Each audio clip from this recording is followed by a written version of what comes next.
Amen. It is good to be back at the Summertown congregation. My family and I, we have done lots of things, vacation Bible school and speaking engagements and things like that throughout the years. And it's great to see so many familiar faces and so many new faces all the same. And so I'm excited and honored and thankful to be here tonight. Tonight's assignment is add to your faith virtue. And I love 2 Peter chapter 1. There is, in that chapter, there is just so much meat of the Word. And I think sometimes we get a little afraid of the term meat of the Word because we think it's hard. But at the same time, there's this blessing in the meat of the Word that you can partake of it every day.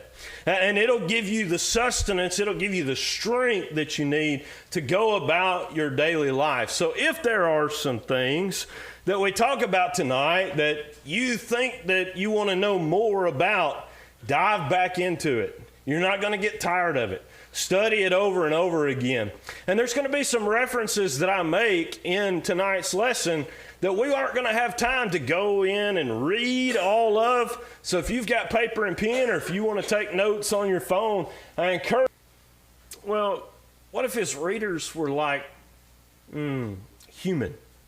Have we as humans ever done a bad job of determining what's good?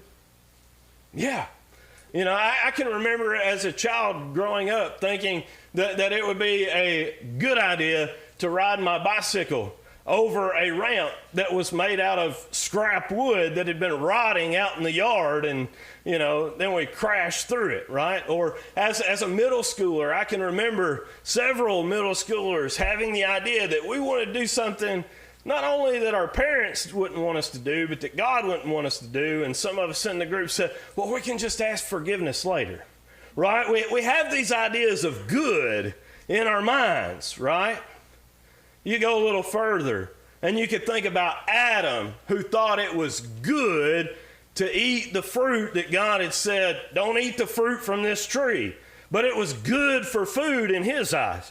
Or you could think about in Babel, they thought it was good to go and try to make a name for themselves rather than to serve and to honor the name of God. You can think about in the book of Judges where everyone